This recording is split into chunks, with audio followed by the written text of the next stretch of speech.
Assalamualaikum warahmatullahi wabarakatuh. Halo, nama saya Berta Amanda dengan NIM 238212028.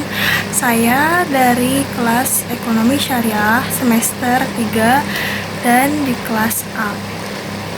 Dengan ini saya membuat video untuk memenuhi tugas ujian akhir semester dengan dosen pengampu Bapak Ahmad Otong Bustomi di mata kuliah Ushul Fikih dan Qawaid Fikih. Ini saya akan menjelaskan tentang Ushul Fikih dan Qawaid Fikih. Ushul Fikih dan Qawaid Fikih merupakan dua cabang penting dalam studi hukum Islam syariah yang memiliki peran fundamental dalam memahami, mengkaji, dan menerapkan hukum-hukum yang bersumber dari Al-Quran dan Sunnah. Meski keduanya seringkali dianggap sebagai berkaitan erat, terdapat perbedaan mendasar antara keduanya, baik dari sikap konsep, tujuan, maupun pendekatan metodologisnya. Untuk memahami perbedaan dan relasi antara kedua bidang ini, perlu dijelaskan secara mendalam masing-masing istilah tersebut yang sudah saya jelaskan di sebelumnya. Untuk yang pertama adanya usul fikih. Secara etimologi, istilah usul fikih terdiri dari dua kata, yaitu usul. Usul itu prinsip atau dasar, dan fikihnya sendiri pemahaman hukum syariah. Dalam terminologi, usul fikih didefinisikan sebagai ilmu yang mempelajari kaidah-kaidah, metode, dan prinsip-prinsip yang digunakan untuk menggali dan menerapkan hukum syariah dari dalil-dalilnya yang secara rinci.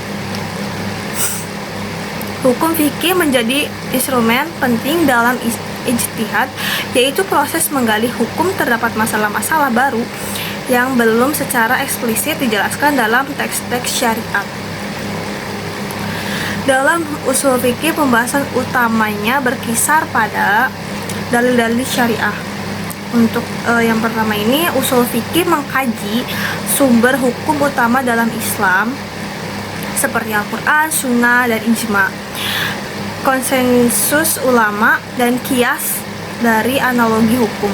Ilmu ini juga meneliti bagaimana dalil-dalil tersebut saling berkaitan dan digunakan secara hierarkis dalam proses penetapan hukum. Yang kedua adanya metode penalaran hukum. Di dalam usul fikih terdapat pembahasan mengenai metode penalaran seperti istihsan atau prereferensi hukum, istislah atau kemaslahatan hukum, sad al-dazariyah, menutup jalan kepada kerusakan, dan lain-lain. Metode ini membantu ulama untuk menetapkan hukum yang relevan dengan konteks sosial. Yang ketiga, bahasa dan makna dalam teks syariah. Hukum Islam usul fikih juga mencakup studi tentang ilmu bahasa seperti kajian lafaz. Ada 4 untuk am, khas, mujmal, dan lain-lain, masih banyak untuk memahami teks-teks Al-Quran dan Sunnah secara mendalam. Hal ini penting untuk menghindari kekeliruan dalam interpretasi hukum. Yang keempat, hukum taklifi dan wadhi. Usul fikih membahas pembagian hukum Islam menjadi hukum taklifi. Itu ada beberapa hukum-hukumnya. Yang pertama wajib, sunnah, mubah, makruh, dan haram. Dan hukum wadhinya itu sendiri ada yang pertama hukum syarat, sebab, mani, dan lain-lain. Secara keseluruhan, usul fikih berfungsi sebagai panduan bagi para mujtahid dalam memahami teks-teks syariat, menganalisis konteksnya, dan menetapkan hukum yang sesuai dengan maksud syariat, maqasid al-syariah. Usul fikih lebih fokus pada aspek metodologi dan teori hukum. Yang kedua adanya qawaid fikih. Untuk qawaid fikih merupakan cabang lain dalam ilmu fikih yang lebih menekankan pada pembentukan kaidah-kaidah universal yang bersifat aplikatif dalam berbagai kasus hukum. Secara terminologi, qawaid fiqhiyah didefinisikan sebagai kaidah-kaidah umum yang dirumuskan berdasarkan nas syariat dan diterapkan pada berbagai permasalahan hukum secara praktis. Kaidah-kaidah ini tidak hanya berfungsi sebagai pedoman dalam menetapkan hukum, tetapi juga sebagai alat untuk menyederhanakan proses pengembalian keputusan hukum. Berbeda dengan usul fikih yang bersifat teoritis dan berfokus pada sumber hukum, qawaid fikih bersifat praktis dan operasional. Untuk contoh-contoh dari kaidah fikihnya itu sendiri ada 5. Yang pertama, al-umur bima qasidiha, atau setiap perkara tergantung pada maksudnya. Kaidah ini menekankan pentingnya niat dalam menentukan status hukum suatu perbuatan.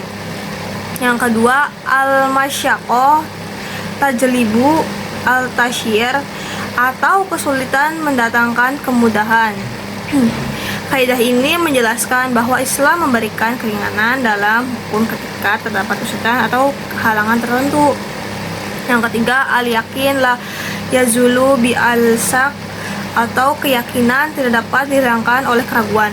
Kaidah ini digunakan untuk menekankan bahwa sesuatu yang sudah pasti tidak boleh digugurkan oleh sesuatu yang tidak jelas.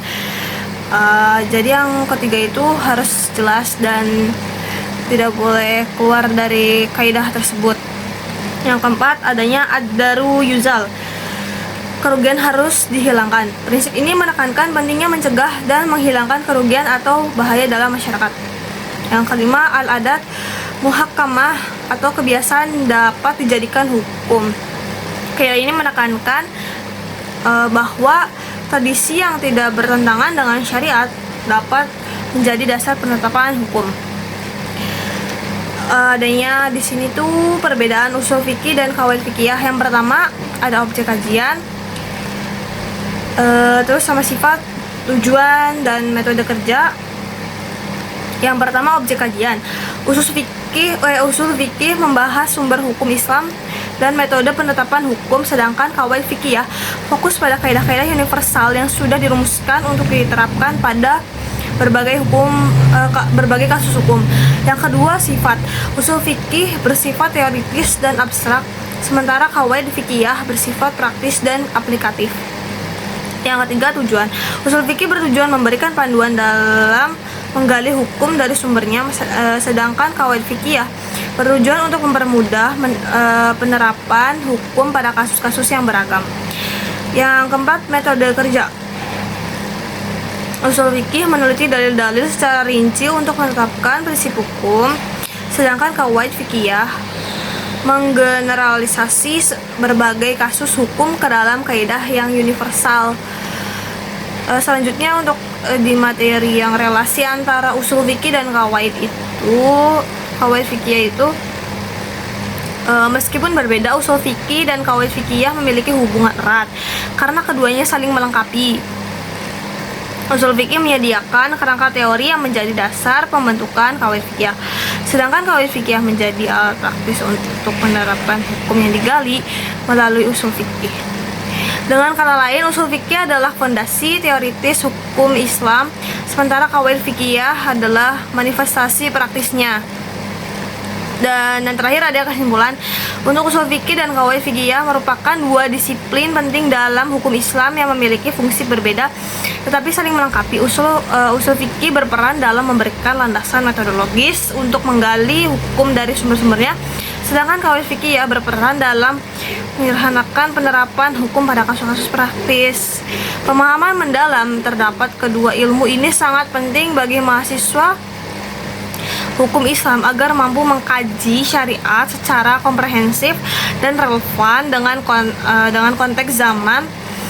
Keduanya menjadi instrumen penting dalam menjaga keseimbangan antara teks, konteks, dan tujuan hukum Islam. Jadi sekian untuk penjelasan yang sudah saya paparkan. Mungkin adanya kelebihan dan kekurangan yang dari materi saya jelaskan. Terima kasih sudah menyimak. Untuk Bapak Otong dan penonton yang lain, saya ucapkan terima kasih. saya akan tutup untuk video ini. Wassalamualaikum warahmatullahi wabarakatuh.